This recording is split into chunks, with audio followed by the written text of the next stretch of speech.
Good morning. I wanted to show you the progress. I finally started laying the flooring, but I've discovered a couple of things. Okay, so first of all, this is going to be all broken up. I did the first row, and it went in fine, no problems.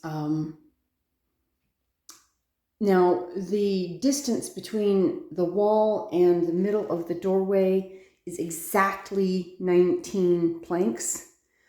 So I didn't want to put a gap in between on that first row. I also don't have any discretional income right now, so I did not buy the puller that snaps the planks tight. I've had to improvise on that. If I had the money, I would definitely get it at this point. It would make it so much easier. However, I've discovered a couple of things. First of all, when you put the plank in,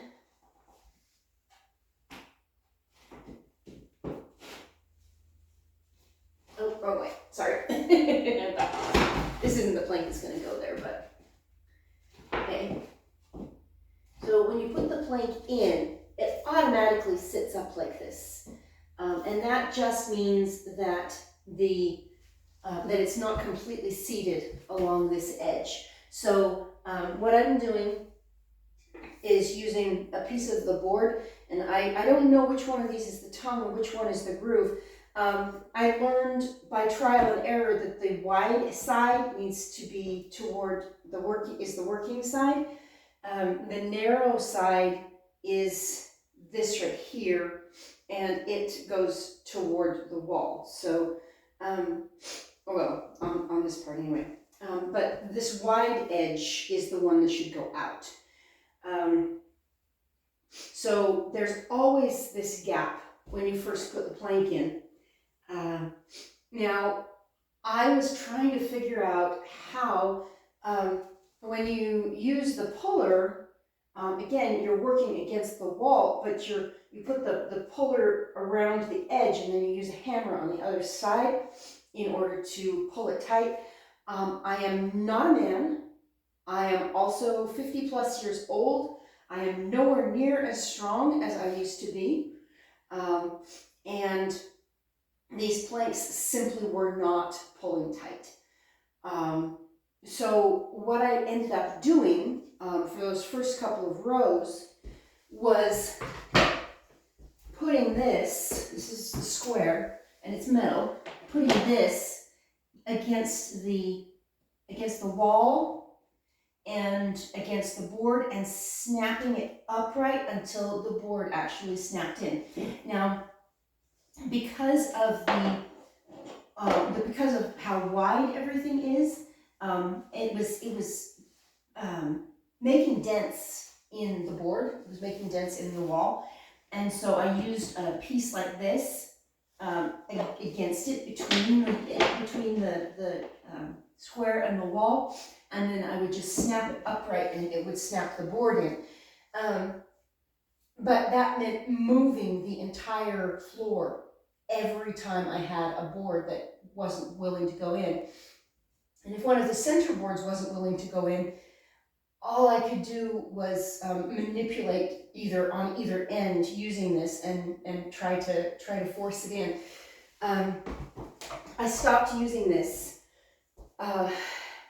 because at this point, moving the entire floor is a problem, and it's pretty flush over there. I'm not too concerned about this edge. It's probably a little bit wide, but I can adjust that. I'm not concerned about that. But it began to be a problem moving the floor from side to side every time I needed to snap a board in. That's not feasible for an entire room. So what I decided to start doing, and what is working right now, is snapping. The first board goes in without a problem, the first board on each row. So I take the mallet